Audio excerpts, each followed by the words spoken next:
Dime si te suena esto.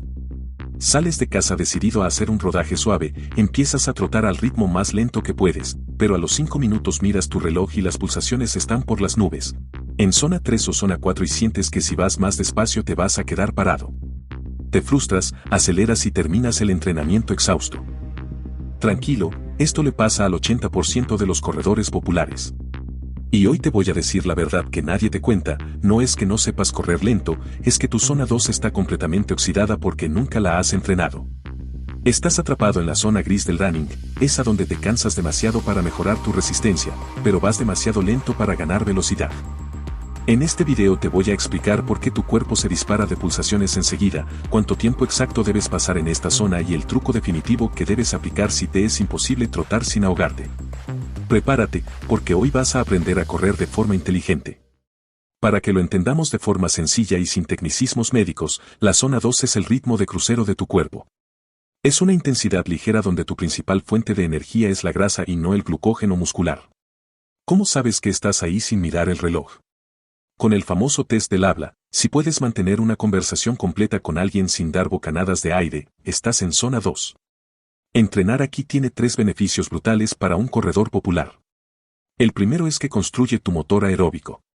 Hace que tu corazón sea más grande y eficiente, bombeando más sangre con menos esfuerzo. El segundo es la prevención de lesiones. Al ir a un impacto menor, tus tendones y articulaciones se adaptan sin romperse.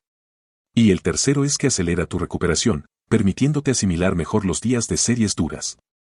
Los mejores atletas del mundo, como Kipchoge o Kiplimo, pasan el 80% de su semana en esta zona.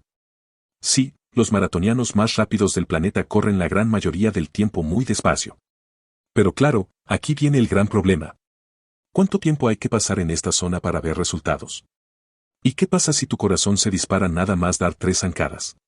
Llegamos al punto crítico. Te pones las zapatillas, sales a la calle, das 3 zancadas suaves y tu reloj empieza a pitar en zona 3 o zona 4. Te dan ganas de dejar de correr. ¿Por qué te pasa esto? Muy simple, porque nunca has entrenado la zona 2 y tu cuerpo no la tiene desarrollada. Al no tener esa base aeróbica eficiente, tu corazón no sabe trabajar despacio, en cuanto le pides movimiento, se asusta y dispara las pulsaciones para poder darte energía. Es un círculo vicioso. Como tus pulsaciones se suben, dejas de correr lento. Y como dejas de correr lento, tu cuerpo nunca se adapta. Para romper esta maldición del corredor popular, tienes que tragarte el orgullo y aplicar el plan de rescate definitivo, el método Kako, es decir, caminar y correr. Si trotando al mínimo tus pulsaciones tocan la zona 3, para. Camina 1 minuto hasta que el corazón se relaje y luego vuelve a trotar despacio. Sé que da rabia.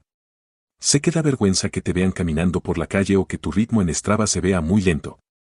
Pero tienes que entender que caminar no es fracasar. Caminar es la herramienta estratégica que está entrenando a tu corazón. Si eres constante haciendo esto, ocurrirá la magia. En unas pocas semanas notarás que cada vez caminas menos y corres más tiempo continuo manteniendo las pulsaciones a raya.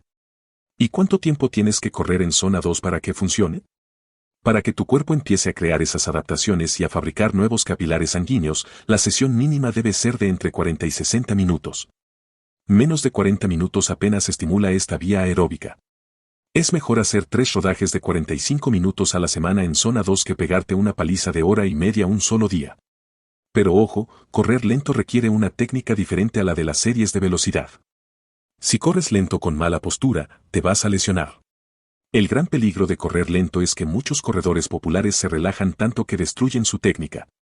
Empiezan a arrastrar los pies, a dar zancadas demasiado largas por delante del cuerpo y a hundir la cadera. Esto es una invitación directa a una lesión de rodilla o de fascia plantar.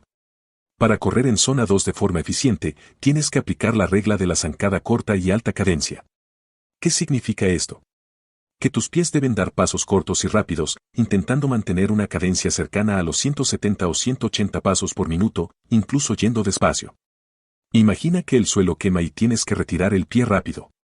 Tu pie debe aterrizar siempre justo debajo de tu cuerpo, no por delante.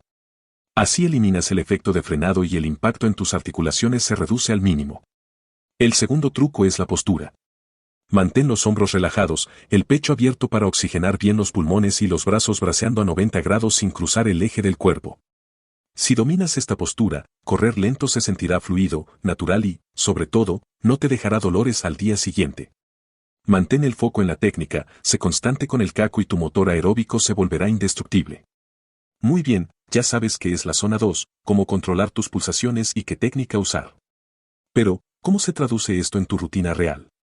¿Cómo combinas correr lento con los días que quieres ir a tope? Para un corredor popular que entrena de 3 a 4 días por semana, la clave es aplicar la famosa regla del 80-20. Si entrenas 4 días, tu semana ideal debería verse exactamente así. El martes harás tu sesión de velocidad o series, el día de intensidad. El miércoles toca un rodaje de recuperación de 45 minutos estrictamente en zona 2. El viernes metes otro rodaje suave de 50 minutos en zona 2 para seguir acumulando base. Y el domingo llega la tirada larga, de 1 hora o más, adivina dónde, también en zona 2. Si te fijas, de los 4 días de entrenamiento, 3 de ellos se corren despacio. Solo un día buscas fuego y velocidad. Este es el gran secreto que permite a los atletas acumular kilómetros sin romperse. Si cambias el chip y respetas este equilibrio, tu rendimiento va a dar un salto brutal. Y ahora que ya tienes tu plan semanal, es hora de que des el paso. Correr lento no es para cobardes, es para corredores inteligentes que quieren durar muchos años en este deporte. Ahora te toca a ti, déjame abajo en los comentarios si eres de los que se les disparan las pulsaciones enseguida o si ya consigues dominar tu zona 2. Te leo y te echo una mano con tu calendario. Si te ha servido este video da like y suscríbete al canal para no perderte el próximo entrenamiento inteligente. Nos vemos en la pista.